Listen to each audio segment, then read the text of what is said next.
The fall has come to the Mörrum River and my last fishing trip for the season. I had high hopes, as my fishing in the river so far this year had been great. There were some worries though. August had been exceptionally warm with hardly any rain at all, and low water and high temperature is not what you want fishing for salmon and sea trout. Nevertheless, my self-confidence was boosted after the summer fishing, so I was eager to get started. But it didn't start off well, and it got from bad to worse. The first days of fishing were really frustrating. I did manage to hook some fish, but I lost them all after just a few seconds. This time, compared to the fresher and salmon I lost in May, it wasn't the tip that broke. This time, the hook just lost its grip.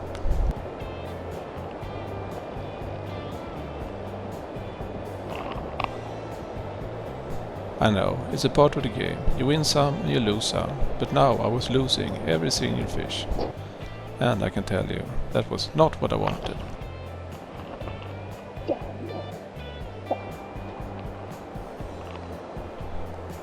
There it was.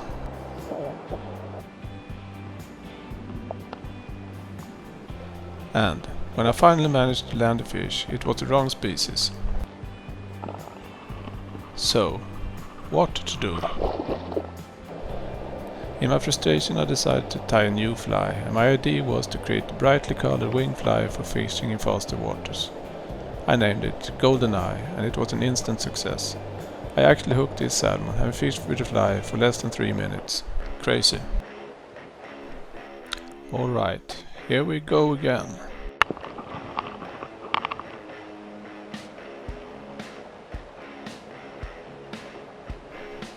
I continued to fish with the Golden Eye, and it took me back in the zone again. My self-confidence was re-established. And it's a very nice feeling, knowing you got the right gears and it's doing things the right way.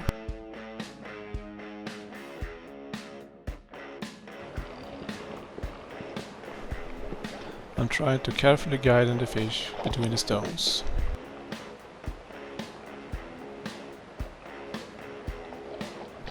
Yeah, nice one. Tricky spot this. If I hook a fish here, I definitely have to go downstream.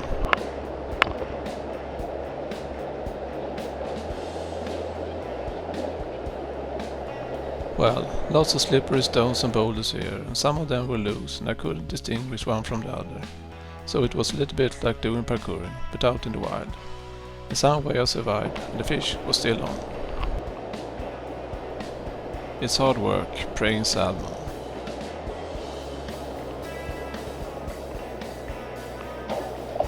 Yeah, it's a big salmon.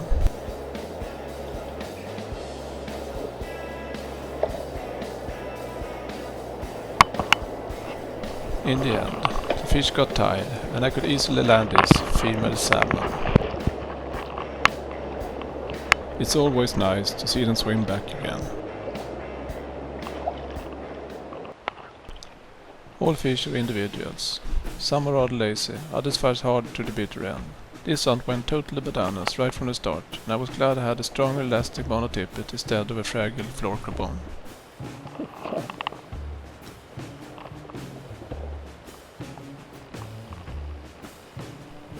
I don't know if it was pissed or just like to show off, but it sure was a crazy fish.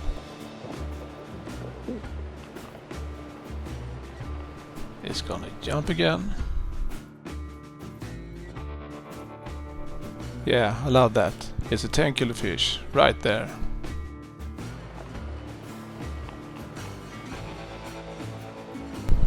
And one more time. 7 big jumps in less than a minute, but this fish still ain't smoked yet.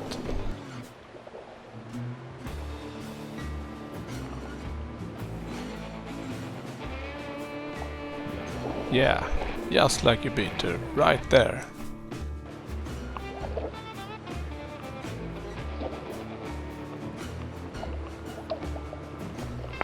This is not the perfect spot to land a fish. It's too deep and too steep, but I had no choice. I just had to do things nice and easy.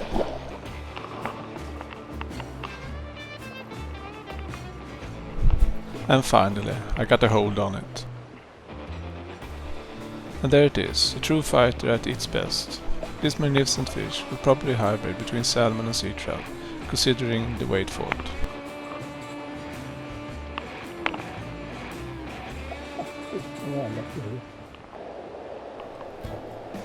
I reacted very slowly, but the salmon hooked itself, so no worries.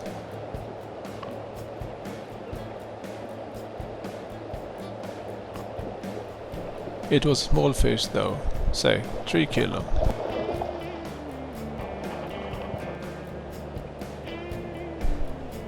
Nice spot here. Is anybody home? Yeah, sure was.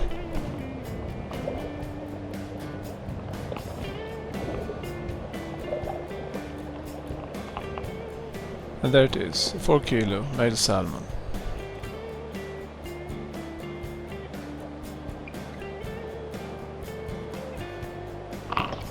This time I was even faster than Lucky Luke. I gotta put that on my CV.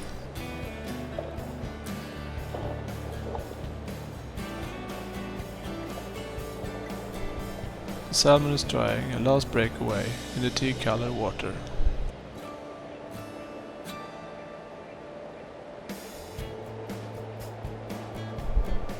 Another nice catch. The golden eye works fine. In May, it's all about the fresh run salmon. In the fall, the most sought after prey is the big elusive sea trout. And here I am, fishing the perfect current in a fantastic river. Surely there must be some big fish here. Lost that, but it's a part of the game. You can't win them all.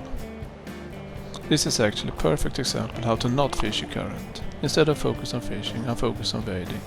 Many lows, slippery stones and boulders here, so I'm planning my next step immediately after my cast, forgetting about my main purpose. And of course, I didn't manage to hook the fish.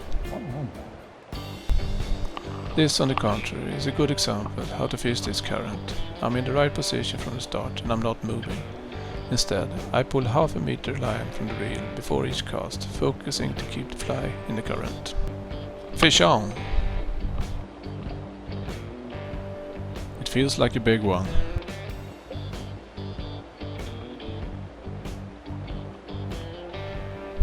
I can't land the fish from here, so I have to move, carefully watching my steps. It's a hazardous walk amongst loose and slippery stones. That's better. Now I can focus on the fish.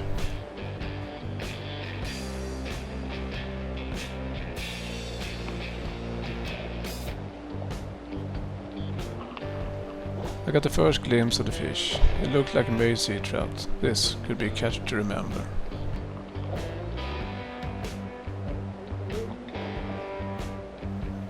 I put the pressure on the fish. It's a matter of judgment. If I put too much pressure, the fishing line might break.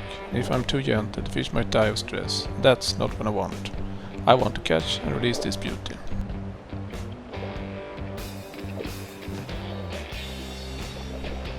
I can't guide it through. It's too shallow. Or should I say, the fish is too big. At least I stranded it. And look at that fish, some 90 cm in length, which indicates a weight around 8 and 10 kilo. It's a truly magnificent sea trout, right there.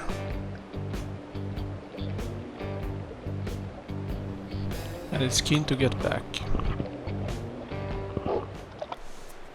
This cast is very similar to the big hybrid that went bananas. It's the same cast, same little mending, just enough to make the fly move faster for a fraction of a second and trigger a reaction from the fish. Yeah, nice jump!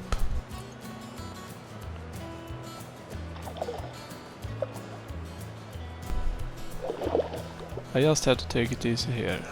This salmon isn't ready yet.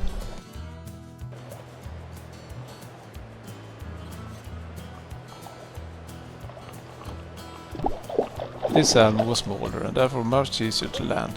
A nice catch though, and it always is, catching a salmon.